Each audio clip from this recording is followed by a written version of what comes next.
En ce début d'année, c'est jour d'inventaire aux délices du Mézin.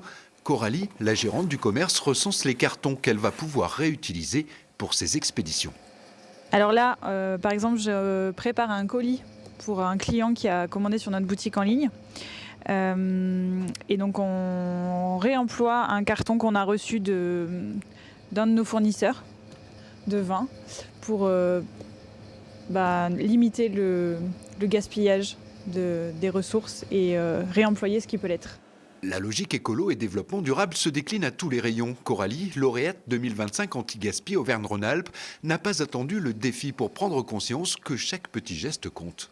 Le vrac, c'était là bien avant le défi. En fait, j'ai eu une prise de conscience un peu écologique à la naissance de mon premier fils, donc à 9 ans à peu près, où je me suis rendu compte, je crois en voyant une vidéo de la mer de déchets qui se promène dans l'océan, où je me suis dit waouh, c'est incroyable de permettre ça en fait. C'est tellement triste. En fait, on achète beaucoup le superflu en achetant des produits qui ont un emballage parce qu'on paye l'emballage.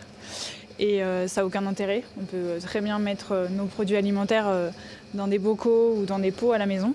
Au final, 60% de déchets en moins, que ce soit sur les emballages ou sur les biodéchets, et des économies non négligeables à la clé. Un cercle vertueux que les chambres de commerce et d'industrie souhaitent mettre en avant. Ceux qui ont participé au défi, ils ont bien constaté que derrière, il y avait un aspect économique. Quand on ne jette pas, c'est autant d'argent qu'on ne perd pas. En fait, c'est des coûts en moins dans l'entreprise.